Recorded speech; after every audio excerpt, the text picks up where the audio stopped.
Мужики, похлопайте, кто не разбирается в тачках. Это пиздец. Все, я понял, что это вообще, это не мое. Ни в тачках, ни в ремонтах. И вот эти чуваки, я каждый раз приезжаю в сервис, и я каждый раз слышу новое слово там. Я так вглядываюсь в этого чувака, думаю, наебывает он меня. Типа такой.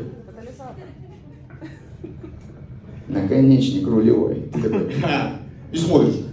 А нет, наверное, существует такая херня. Я когда первый раз услышал, что у меня протекла рулевая рейка, я такой, и он поворачивается такой, что смешного? Я такой, с другом поспорили, что не протечет, я выиграл, получается.